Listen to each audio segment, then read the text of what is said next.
नमो बुद्धाय, जय भीम, जय भारत. आज आपण बाळासाहेब आंबेडकर आणि ठाकरे यांच्या युतीबद्दल बोलतो. हे दोघे एकत्र आल्यामुळे राजकारणातील समीकरणच बदलून गेलं आहे. आता फायदा काय तो निवडणुकीनंतरच समजेल. परंतु या दोन्ही घराण्यांचा मैत्रीचा इतिहास तब्बल 100 वर्षांपूर्वीचा आहे. एक किस्सा सांगतो, तोही गणपती महोत्सवातीलच आहे. तर डॉक्टर बाबासाहेब आंबेडकर आणि केशव सीताराम ठाकरे, घटनाकार आणि प्रबोधनकार, दोघेही समकालीन, दोघेही दादरकर. एकमेकांशी ते किमान 40 वर्ष तरी संपर्कात असावे. दोघांचाही वैचारिक पाया सारखाच होता.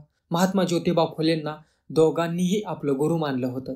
भगवान बुद्ध दोघांचे हे प्रेरणास्थान होते. राजर्षी शाहू महाराज हे दोघांच्याही पाठीशी आदरपूर्वक उभे होते. बाबासाहेबांना अस्पृश्यतेचे चटके सहन करावे लागले होते. प्रबोधनकार ठाकरे हे पांढरपेशा सिकेपी जातीत जन्मलेले असून सुद्धा त्यांना ब्राह्मणेतर म्हणून जातीभेदाचे फटके बसले होते. तरीही दोघे जाती व्यवस्थेविरुद्ध अत्यंत धडाडीने लढले. दोघांनी मिळून दादरमध्ये एक खूप महत्वाची लढाई लढली होती. ती होती सार्वजनिक गणपती उत्सवाची. वर्ष होतं 1926चं. टिळक ब्रिजच्या जवळ आणि दादर सार्वजनिक वाचनालयाच्या मागच्या बाजूला रेकामा मैदानात सार्वजनिक गणपतीचा मंडप होता. दलिताच्या हातून गणपतीची पूजा करायची असा निर्धार बाबासाहेबांच्या नेतृत्वात दादरच्या बहुजन तरुणांनी केला होता. त्यात प्रबोधनकारांची साथ होती. गणपतीच्या पहिल्याच दिवशी या कार्यकर्त्यांनी मंडपाला गारडा घातला. मंडळाचे उच्च जातीय पदाधिकारी टाळाटाळ करत होते. दुपारी 12 वाजता प्रबोधनकार गरजले. 3 वाजेपर्यंत जर अस्पृश्यांच्या हातून गणपतीची पूजा झाली नाही तर गणपतीची मूर्ती फोडून टाकेन. त्यानंतर कुत्र्याचं शेपूट सरळ झालं. बाबासाहेबांचे एक कार्यकर्ते मडके बुवा यांनी स्पर्श केलेलं गुलाबाचं फुल गणपतीवर वाहण्यात आलं. परळ चौकाला याच मडके बुवांचं नाव देण्यात आलेलं आहे.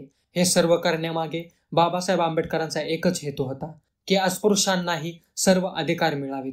परंतु इतके सारे प्रयत्न करून सुद्धा पदरी काहीच पडलं नाही. म्हणूनच त्यांनी 1956 मध्ये समानतेवर आधारलेला बुद्धाचा धर्म स्वीकारला. मडके बुवा डॉक्टर बाबासाहेब आंबेडकरांचे खूप जवळचे सहकारी कार्यकर्ते होते. प्रबोधनकार अत्यंत कडक आणि स्पष्ट वक्ते होते. त्यांच्यातील करारीबाणा त्यांचे पुत्र बाळासाहेब ठाकरे आणि उर्वरित ठाकरे घराण्यात उतरलेला आहे. तर असा काहीसा किस्सा वर्ष 1926च्या गणेश उत्सवात घडला होता. हा देश लोकतांत्रिक देश आहे. प्रत्येकाला आपले सण, उत्सव, धर्म जोपासण्याचा अधिकार संविधानाने दिलेला आहे. कोणताही जाती धर्म न पाळता सर्व उत्सव सर्व धर्मीयांनी एकीने साजरे करावेत आणि एकमेकांमधील धार्मिक कट्टरता, कटुता कमी करावी. हीच सध्या काळाची गरज आहे. त्या काळी धार्मिक आणि सामाजिक सलोख राखण्यासाठी आंबेडकर आणि ठाकरेंनी कित्येक कार्यक्रम हाती घेतले होते. आज महाराष्ट्रामध्ये कित्येक गावात हिंदू मुस्लिम एकत्र येऊन सण साजरे करतात. याने सामाजिक सलोखा राखला जातो आणि हीच सध्याची गरज आहे.